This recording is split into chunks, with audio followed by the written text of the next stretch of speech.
मित्रांनो, ठरलं तर मग या मालिकेच्या आजच्या भागामध्ये आता पूर्णा आजी या कल्पनाला विचारतात, काय ग इतके दिवस घरातली सकाळची सर्व कामं तन्वी करत होती, मग आजच असं का?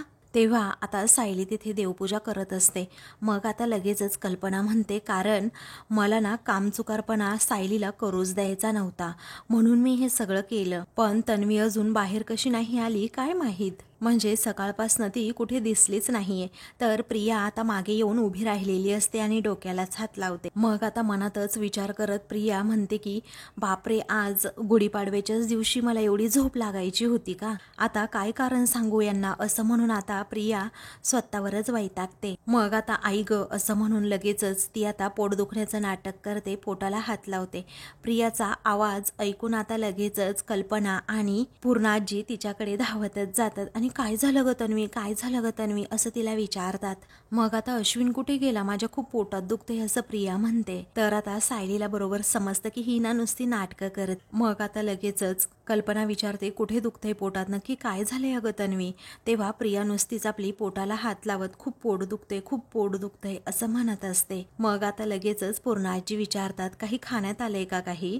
मग आता लगेचच प्रिया म्हणते, काही माहीत नाही, परंतु आता ना मला सहनच होत नाहीये.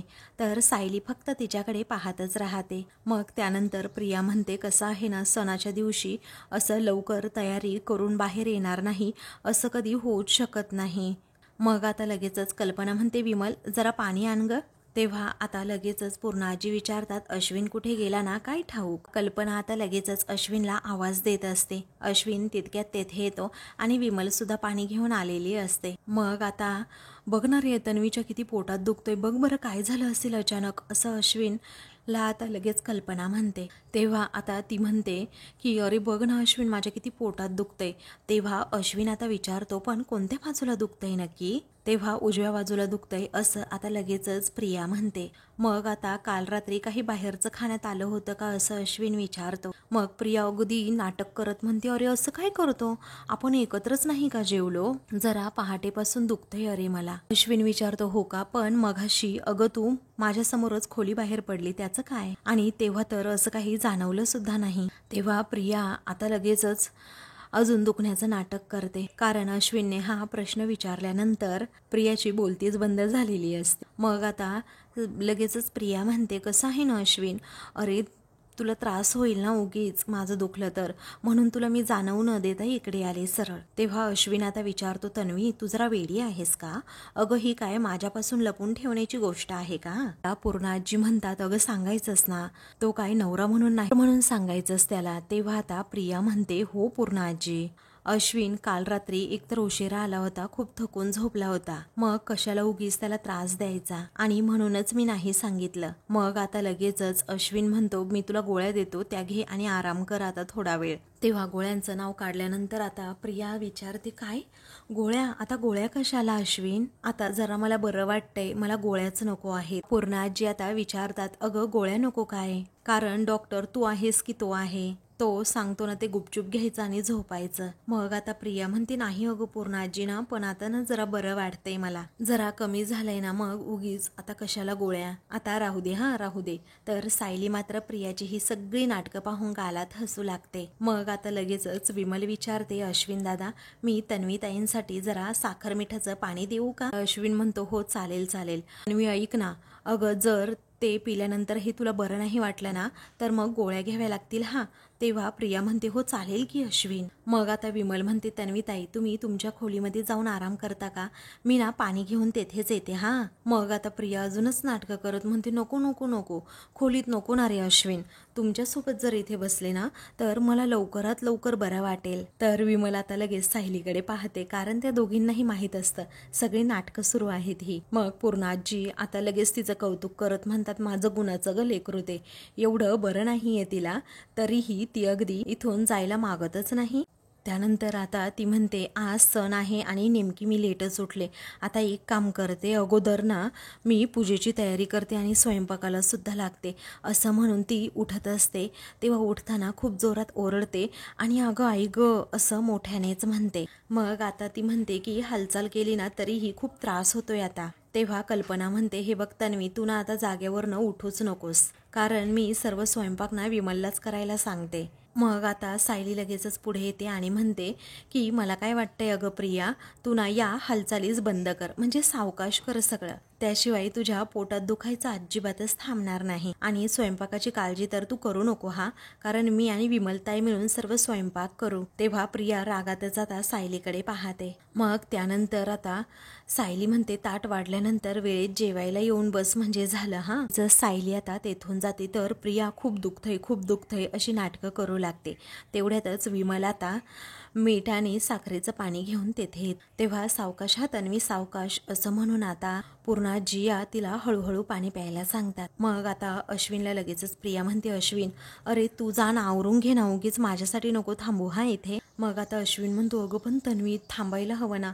तेव्हा ती म्हणते अरे अश्विन खरंच तू जा रे. मग आता अश्विन म्हणतो ठीक आहे मी तयार होऊन येतो, तुला काही लागलं ना तर मला सांग हा. तेव्हा ती म्हणते हो सांगते. त्यानंतर आता पूर्ण आजी म्हणतात तू ना इथे सोफ्यावर जरा आडवी हो हा. तेव्हा ती आता नाही असं म्हणते. तरीही आता कल्पना आणि पूर्णाजी या हट्ट करतात आणि लगेचच प्रियाला तिथे जरा आडवं पडायला सांगतात. मग त्यानंतर प्रिया आता मस्तपैकी तिथे अशी झोपते आणि आई ग असं करते. तर डायनिंग टेबलच्या तेथे जाऊन पूर्णाजी या बसतात आणि लगेचच विचारतात बरं वाटतंय ना ग. मग आता ती हो असं म्हणते. तेव्हा आता पूर्णाजी या लगेचच कल्पनाला म्हणतात की या गुढीपाडव्याला ना मी 10 मागतकऱ्यांना करायचं ठरवलंय आणि तसं ट्रस्टच्या ऑफिसमध्ये सुद्धा सांगून ठेवलंय की त्यांना इकडे घरीच पाठवून द्या म्हणून. पण मला काय वाटतं आपण ना त्यांना ब्लँकेट्स पण दान करूयात. तेव्हा कल्पना आणि त्याचबरोबर सायली आणि विमल हे सगळं ऐकतात आणि तिघींनाही आनंद होतो. मग त्यानंतर आता पूर्णाजी म्हणतात बिचारे रस्त्यावर तशीच झोपलेली असतात, त्यांना त्याचा उपयोग सुद्धा होईल ना. मग आता लगेचच कल्पना म्हणते हो चालेल मी सगळी तयारी करते हा. त्यानंतर आता लगेचच सायली ही पुढे येते आणि म्हणते आई ऐका ना, अहो या अन्नदानाची जबाबदारी मी घेऊ का, स्वयंपाक पण करेन आणि ब्लँकेट्स पण मागवेल. मग आता लगेचच कल्पना म्हणते की काय ग तुला पुढे करण्याची सवयच आहे का. मग आता लगेचच सायली म्हणते तसं नाही आई, अहो तुमच्याच कामाचा भार मी हलका करते आणि तुम्हीच म्हणाला ना की काम चुकारपणा करून चालणार नाही म्हणून, कारण घरातल्या सगळ्या जबाबदाऱ्या अशा पार पाडायलाच हव्यात आणि म्हणूनच मी म्हटलं करू द्या ना प्लीज असं म्हणून आता लगेच सायली ही त्यांना रिक्वेस्ट करते. तेव्हा आता लगेचच इकडे प्रिया मनात विचार करते घे बाई घे, सगळ्या जबाबदाऱ्या ना तूच घे, मला आता जास्त मोठेपणा न घेता आराम करण्याची सर्वात छान ट्रिक सुचली आहे. तेव्हा कल्पना म्हणते ठीक आहे, आज बिचाऱ्या तन्वीला काही करता येत नाहीये ना तर तूच कर मग. तेव्हा सायली आता ठीक आहे असं म्हणते. त्यानंतर सायली किचनमध्ये जाते आणि लगेच मोबाईल हातात घेत जेथे ब्लँकेट विकतात त्या दुकानवाल्याला फोन करते आणि मी सायली सुभेदार बोलतीये असं म्हणते. तेव्हा हो मी अन्नपूर्णा सुभेदार यांचीच नाचसून बोलतीये असं आता ती पुन्हा म्हणते. तर इकडे पूर्णा आजी आणि कल्पना या दोघीही एकमेकींकडे पाहतच राहतात. तेव्हा आता लगेचच सायली म्हणते आम्हाला ना 10 उच्च प्रतीची ब्लँकेट्स हवी आहेत आणि तेही अगदी घरपोच. तेव्हा ठीक आहे असं आता समोरून म्हणतात. मग सायली आता फोन ठेवते.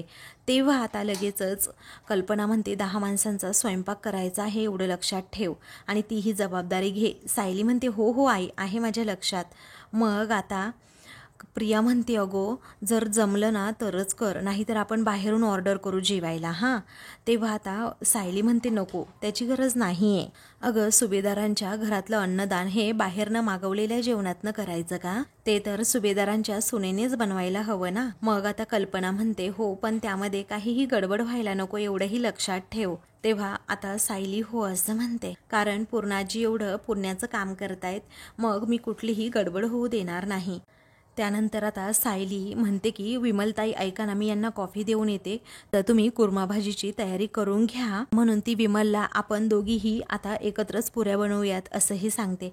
तेव्हा ठीक आहे असं विमल म्हणते. मग त्यानंतर सायली अर्जुनसाठी कॉफी द्यायला जाते. विमल म्हणते पूर्णाई अहो तुमच्या मनासारखाच अन्नदानाचा कार्यक्रम सुद्धा आज होणार आहे, कारण सायलीताईंचा उरकच एवढा आहे ना सर्व कामं पटापट होऊन जातील. तेव्हा सायलीचं कौतुक आता खूप राग येत असतो. लगेचच पूर्णाजी म्हणतात तुला मध्ये बोलायला सांगितलंय का कोणी, नाही ना, काम कर चल पटकन. मग आता लगेचच प्रिया मनात विचार करते आजचं हे दान वगैरे चांगलं झालं तर म्हातारी लगेचच सायलीवर खुश होणार, पण जर ते उधळलं गेलं ना तर सायलीला कुठे तोंड लपवायचं हेच कळणार नाही. इकडे अर्जुन हा रूममध्ये असतो आणि त्याच्या कामातच व्यस्त असतो. तो अजूनही त्या केसचाच विचार करत असतो. सायली तितक्यात तेथे येते आणि म्हणते, हो कॉफी घ्या ना. ती एकदा दोनदा असं म्हणते, पण अर्जुनचं लक्षच नसतं. तेव्हा ती काय करते, कॉफीचा मगच त्याच्या हाताला लावते आणि चटका देते. तेव्हा तो आता ओरडतो आणि म्हणतो, काय हे? ती म्हणते, अहो कॉफी घेताय ना. मग आता सायली म्हणते, अहो कामाच्या नादामध्ये कॉफी थंड होईल आणि तुम्हाला थंड कॉफी आवडत नाही ना प्यायला, मग अगोदर पिऊन घ्या बरं. तेव्हा अर्जुन म्हणतो, पितो ना नंतर, कारण आता एका दुसऱ्या ऑप्शनचा मी विचार करतोय. मग आता सायली विचारते, म्हणजे काय?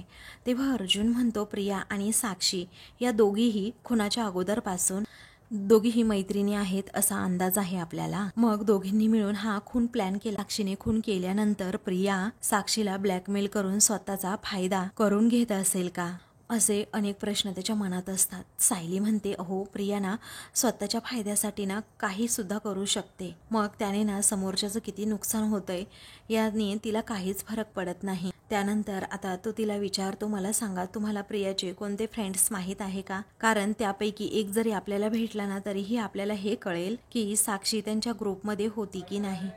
कारण प्रियाचे एवढे फ्रेंड्स मला माहीत नाही आणि यापेक्षा जास्त प्रश्न मला विचारू नका, कारण एकीकडे सणाची धावपळ आहे. तेव्हा आता तो म्हणतो, सॉरी मला माहीतच नव्हतं, तुम्हाला खूप कामं आहेत, तुम्ही खाली जा, मी तेच थांबतो. मग त्यानंतर सायली जाऊ लागते आणि पुन्हा एकदा मागे येत अर्जुनला म्हणते, प्रिया तिच्या मित्रमैत्रिणींना कधीच घरी नाही आणायची, पण तिच्या फ्रेंडला ती जिथे भेटायची ना ती जागा मात्र मला माहीत आहे. तेव्हा कोणती जागा असं अर्जुन विचारतो. तेव्हा SK रोडवर जो जुना कॅफे आहे ना तिथे ते नेहमी फ्रेंड्स भेटायचे आणि कॉफी प्यायचे. म्हणजे तिच्या मित्रांबरोबर मी तिला तेथे खूप वेळा पाहिले. आता कदाचित ती साक्षीला भेटायला सुद्धा तिथे जात असेल असं वाटतंय मला. अर्जुन आता खूपच खुश होतो आणि म्हणतो, फॅन्टॅस्टिक, कारण आता तुम्हाला समजलं असेल मी माझा केस पार्टनर म्हणून तुम्हाला का घेतलंय. चला आता आपण लगेच त्या कॅफेमध्ये जाऊयात आणि तेथे सगळं व्यवस्थित विचारून घेऊ.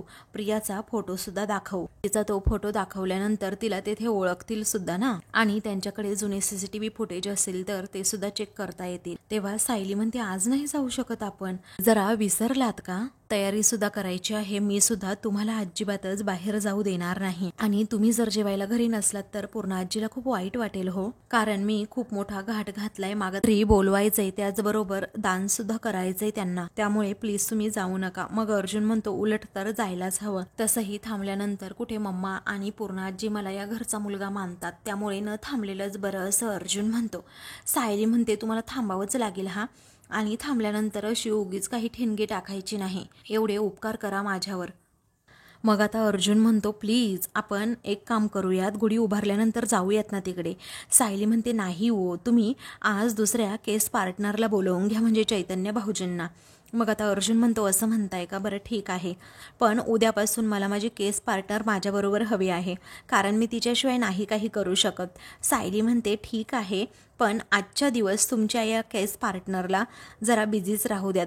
तिच्या सासूची आणि आजे सासूची जरा मर्जी राखू द्यात. तुम्ही आवरून घ्या, पण कॉफी गरम करून घेऊन येते. तेव्हा आता लगेचच अर्जुन म्हणतो, नको, कारण तुम्ही आवरून घ्या आता लगेच, कारण तुम्हाला खूप कामं आहेत. कारण आज जसं केस पार्टनरशिवाय मी चालवून घेतोय ना तसं मी आज थंड कॉफीसुद्धा चालवून घेईल. तेव्हा सायली म्हणते, अरे वा शाबास, तुम्ही एवढे समजूतदार मुलासारखे कधी कधी वागताना त्याला काय म्हणतात, कीप इट अप. असं म्हणून दोघेही एकमेकांकडे पाहून हसतात आणि आलेच असं म्हणून सायली पुन्हा हॉलमध्ये येते. हॉलमध्ये आल्यानंतर लगेचच विमलला आवाज देत सायली म्हणते की विमलताई इकडे या. मग विमल लगेचच तेथे येते. ती म्हणते की या खुर्च्या उचलून ना आपण बाजूला ठेवू, कारण मागतकरी येणार आहेत ना, त्यांना बसायला जागा नको का? तेव्हा ठीक आहे असं विमल म्हणते, आणि मी करते ना ही सगळी कामं. सायली म्हणते, आपण दोघीही मिळून करू. असं म्हणून दोघीही खुर्च्या बाजूला ठेवतात. सायली तेथे असणारी सतरंजी उचलते, त्याचबरोबर तेथे झाडून आणि व्यवस्थित स्वच्छ पुसून सुद्धा काढते आणि मागतकऱ्यांना बसण्यासाठी लगेचच ती चटईसुद्धा टाकते आणि म्हणते की चला आता सर्व काम तर झालं आहे, कसं यांना ना व्यवस्थित बसता येईल ना आता. मग आता तुमचा हात जिथे लागतो ना तिथे सगळं मंगलच घडतं, असं आता लगेचच विमल तिचं कौतुक करत म्हणते. मग आता सायली म्हणते, मी ना भाजीला फोडणी देते हां. तर आता दुसरीकडे महिपत हा लगेचच एका वकिलाला फोन करतो. तेव्हा काय मग शिखरे, तुम्ही खूप दिवसानंतर कॉल केला आणि एखादा नवीन वकील शोधताय म्हणे. मग आता महिपत जरा घाबरतोच आणि म्हणतो, काय तुमच्यापर्यंत बातमी पोहोचली सुद्धा? हा, आमचं जग खूप छोटं असतं म्हटल्यानंतर आमच्यापर्यंत बातम्या पोहोचतातच, असं वकील म्हणतात. मग शिखरे म्हणतो की कसं आहे ना, साक्षी तिथे जेलमध्ये आहे, त्यामुळे तिला सोडवण्यासाठीचे प्रयत्न सुरू आहे आणि तुम्हाला चांगला वकील सुद्धा मिळत नाही म्हणे, बरोबर ना? मग आता महिपत म्हणतो, हो ना, आणि आता खरं तर सगळी आशा ही तुमच्यावरच आहे. मीच एखादा कोणता चांगला वकील असेल तर मला सुचवा जरा, आणि असा वकील सुचवा की जो अर्जुन सुभेदार समोर न घाबरता उभा राहील आणि आम्हाला ही केस जिंकून सुद्धा देईल. तेव्हा माझ्यासमोर एक नाव आहे, असं वकील म्हणतात. तेव्हा कोण आहे सांगा बरं, मी लगेच गाठतो त्याला, असं महिपत म्हणतो. तेव्हा आता त्याला नाही तर तिला, असं म्हणून आता ही वकील काही एक बाई आहे का, असं आता लगेचच महिपत विचारतो. तेव्हा ही साधीसुधी वकील नाहीये, अर्जुन सुभेदाराला हरवण्याची ताकद तिच्यात आहे. कारण ती वीज आहे, वीज, आणि केस जिंकण्याचा जवळजवळ तिचा रेकॉर्ड हा सुभेदारांइतकाच आहे. तेव्हा तिचं नाव काय, असं लगेचच महिपत विचारतो. तेव्हा दामिनी देशमुख असं त्या वकीलबाईचं नाव असल्याचं तो महिपतला सांगतो. इकडे विमलने गुढी उभारण्याची सर्व तयारी आता करून ठेवलेली असते. कल्पना तेथे विचारते, काय ग, झाली का सर्व तयारी गुढी उभारण्याची? मग आता विमल म्हणते, हो वहिनी सगळी तयारी आता झालीच आहे. तेव्हा कल्पना आता सगळी तयारी अगोदर व्यवस्थित पाहून घेते आणि म्हणते, अरे वा, खूप छान तयारी केली ग विमल तू. मला वाटलं होतं की काहीतरी विसरशील हा तू, पण नाही ग, एकदमच उत्तम केलंय सगळं. तेव्हा आता लगेचच विमल म्हणते की हो, मी सगळं उत्तम करणारच ना, कारण की मी केलेलीच नाहीये आणि ही तयारी सर्व काही सायलीताईने केली आहे. सायलीताईंचं कसं अगदी सागर संगीत आणि तमस तयारी असते, हो की नाही, असं म्हणून ती सायलीचं खूप कौतुक करत असते. मग आता कल्पनाला जरा राग येतो. तेव्हा कल्पना म्हणते, झालं का तुझं कौतुक करून, आता चला आतमध्ये. इकडे आता सायली अगदी छान तयार होत असते आणि आरशात पाहत असते. तेवढ्यातच अर्जुन आवरून तेथे येतो आणि म्हणतो, मिसेस सायली, असं म्हणून तो एका क्षणी सायलीकडे पाहतच राहतो. त्याची नजरच आता सायलीवरून हटत नसते. मग आता लगेचच अर्जुनची नजर हटत नाही ते पाहून सायलीसुद्धा अगदी लाजूनच लाल होते. तेव्हा आता अर्जुन हा सायलीला आपल्यासमोर असं उभं करतो आणि म्हणतो, कुणी एवढं सुंदर कसं असू शकतं?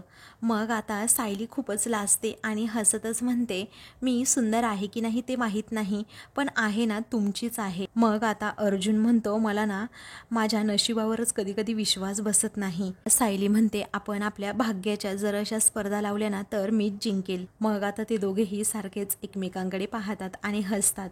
त्यानंतर आता सायलीच्या मिऱ्या ह्या व्यवस्थित करायच्या असतात म्हणून अर्जुन खाली वागतो आणि लगेचच सर्व मिऱ्या व्यवस्थित करून देतो. तर आता सायली खूपच कौतुकाने अर्जुनकडे पाहत असते. मग आता अर्जुन त्या मिऱ्या व्यवस्थित करत असताना सायलीला खूपच छान वाटत असतं. तेव्हा आता सायली जुन्या आठवणींमध्ये अगदी रंगून जाते. मग आता अर्जुनकडे ती पाहून हसते आणि म्हणते, तुम्ही हे अगोदर सगळं काही केलंय, आठवतंय ना? मग आता अर्जुन म्हणतो की हो, सगळं आठवतंय. तेव्हा सायली पुन्हा म्हणते, फक्त ना तेव्हा मनातील भावना खूप वेगळ्या होत्या. आपण कुठपासून कुठपर्यंत प्रवास केलाय ना? तेव्हा अर्जुन म्हणतो, हा प्रवास जरा डिफिकल्ट होता पण इंटरेस्टिंग पण होता. मग आता तुम्ही जर माझ्या सोबत असाल ना तर मी हा प्रवास कुठपर्यंतही करू शकतो, असं अर्जुन म्हणतो. देवाने जर विचारलं ना मला की खरं सौंदर्य काय असतं, तर मी लगेचच तुम्हाला पुढे करेन.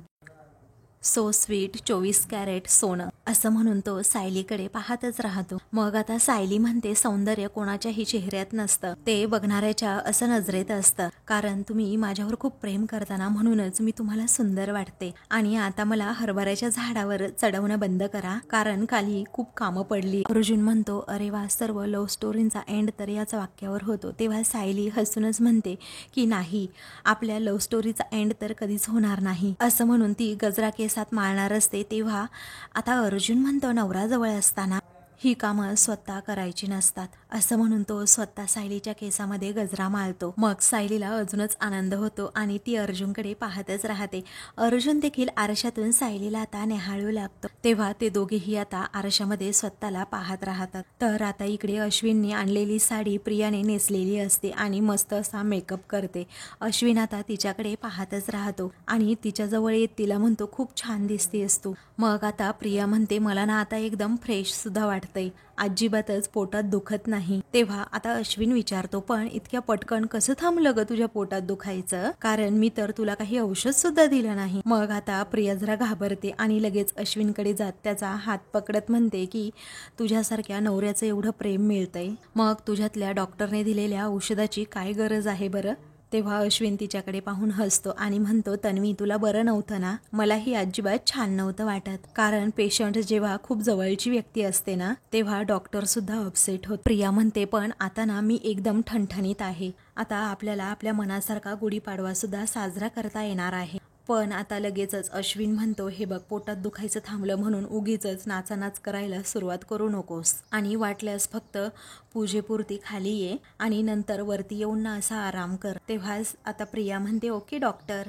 तेव्हा ती आता म्हणते, तू जा की आता अश्विन, मी येते, मी इथेच थोडा वेळ थांबणार आहे. तेव्हा अश्विन तिला बेडवर बसवतो आणि तिला म्हणतो, आता इथून कुठेही हलायचं नाही, समजलं? मी जोपर्यंत पूजेकरता बोलवत नाही ना तोपर्यंत इथेच बसून राहायचं. तेव्हा ती आता ओके डॉक्टर असं पुन्हा म्हणते आणि मग लगेच मोबाईल घेते. तेव्हा तो लगेच तिच्या हातातून मोबाईल काढून घेतो आणि म्हणतो, फोनवर टाइमपास करून पोटासोबत डोळे आणि डोके दोन्हीही दुखवून घ्यायचं नाहीये, फक्त आराम करायचा आहे आणि आज संध्याकाळपर्यंत तुला हा फोन मिळणार नाहीये. तेव्हा ती म्हणते, अश्विन अरे असं काय करतोस, मी बोर होईल ना. मग आता अश्विन म्हणतो, इट्स अ डॉक्टर्स ऑर्डर. तेव्हा प्रिया आता हसते आणि म्हणते, अरे किती काळजी करतोस ना तू माझी. मग आता अश्विन म्हणतो, माझी एकुलती एक बायको आहेस तू, आता तुझी काळजी करणार नाही मग कुणाची करणार? तेव्हा प्रियाला आता वैतागच येतो आणि मनातच ती म्हणते, हा रिकामा माठ एवढा गळ्यात का पडतोय ना कळतच नाही. तर माझा फोन दिला नाही तर सायलीचा सण उधळून तरी मी कसा लावणार, असाच ती आता विचार करते. मग आता अश्विन म्हणतो, तू झोप तोपर्यंत मी बाहेर आहे हा.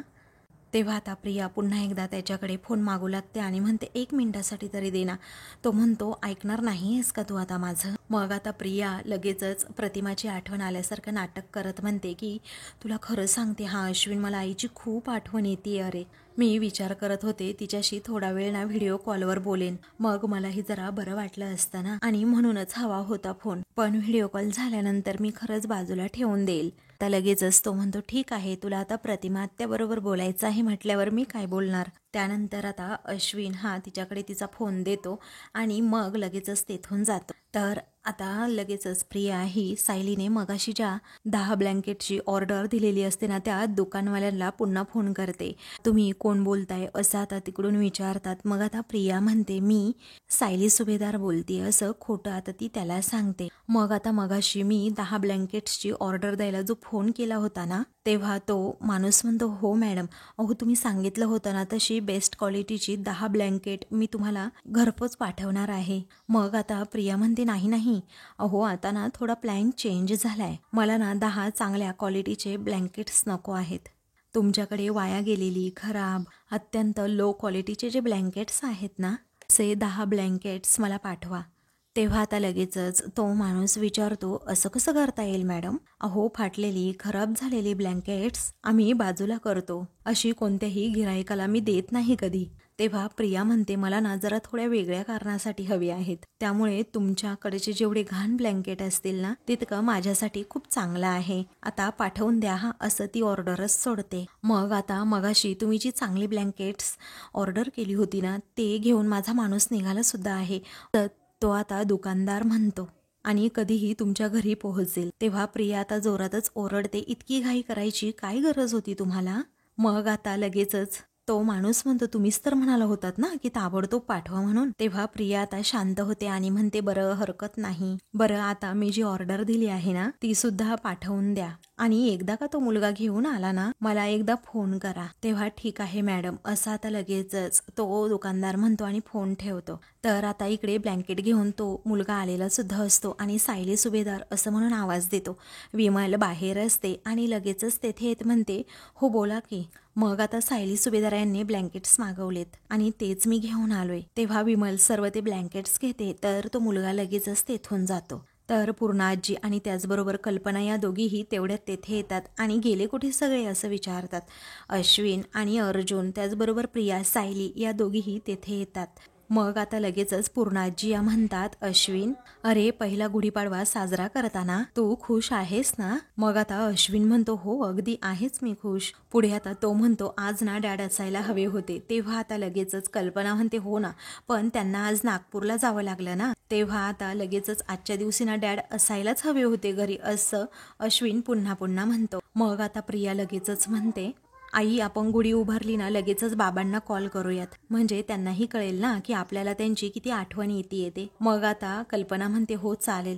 पूर्णाजी म्हणतात, अगं त्या अगोदर गुढी तर उभारायला हवी ना, त्यासाठी चला आता बाहेर. मग आता अर्जुन आणि सायली एकमेकांकडे पाहतच राहतात. तर आता मित्रांनो, पुढील भागामध्ये पूर्णाजी म्हणतात, चला नवीन जोडप्याने गुढीची पूजा करून घ्या, आमच्या खऱ्या सुनबाईचा हात लागू दे ना खऱ्या या गुढीला. मग आता अर्जुन लगेचच म्हणतो की तुम्ही नेहमी म्हणता ना की आमचं आत्ताच लग्न झालंय आणि आम्ही आहोत नवीन जोडपं. तेव्हा सायली आता अर्जुनकडे जाते आणि म्हणते, आज तरी पूजा अगदी शांततेत होऊ द्या ना, आणि पूजा कोणाच्या हातून घडते आणि काय फरक पडतो. तेव्हा आता अश्विन आणि प्रिया हे दोघेही पुढे जातात आणि गुढी उभारणार असतात. तेव्हा गुढीला जो गडू लावलेला असतो ना, तो गडू आता खाली पडणार असतो. तर आता नेमकं घरातील सर्वजण ते पाहतात, कारण आता प्रिया आणि अश्विन हे दोघेही तेथे गुढीजवळच उभे असतो. गडू आता नेमकाच प्रियाच्या डोक्यातच पडतो. तेव्हा प्रिया आता गुढी सोडून देते, तर अश्विन सुद्धा. मग आता तो गडू खाली पडू न देता सायली तो झेलते, तर अर्जुन लगेचच पुढे येऊन ती गुढी पकडतो. तर आता अर्जुन सायलीच्या हातूनच ती गुढी उभारली जाते. अशाच मालिकेंचे पुढील भाग पाहण्यासाठी चॅनलला सबस्क्राईब करा.